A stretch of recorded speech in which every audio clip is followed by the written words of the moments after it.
Hello po mga kadama, Luzon, Visayas, Mindanao, shoutout po sa inyo. At ito muli si Kapalit Vlogs nang babalik para sa Dama Puzzle Tutorial.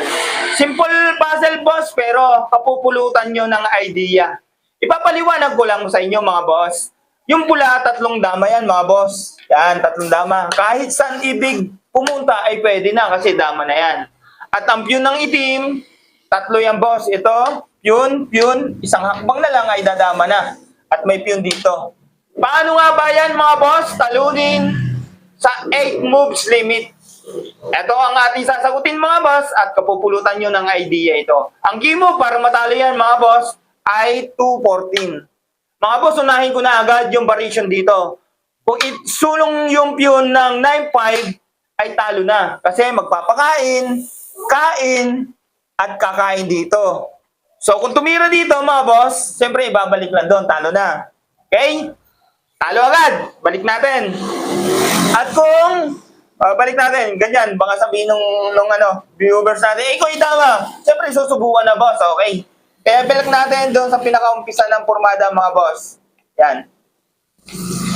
Yan na. Yan yung pormada, mga boss. Tumira tayo dito, 214.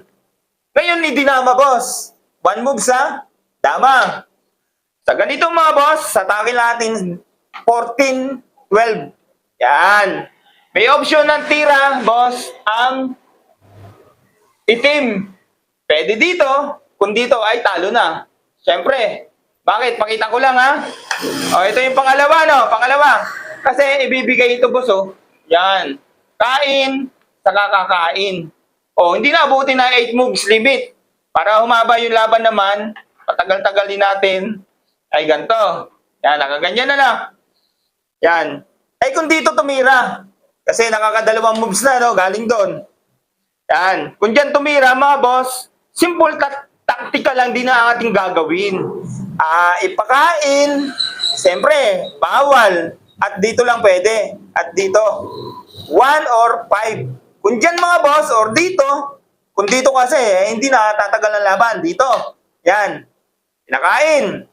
Sabay, ipapakain to, boss. Ito yung pang-ilang ba to? Pang-apat ba? 4. O, 4. Ipapakain. O, 5. 5. Yan. 5 pala, 5. 6. O. 7. 7.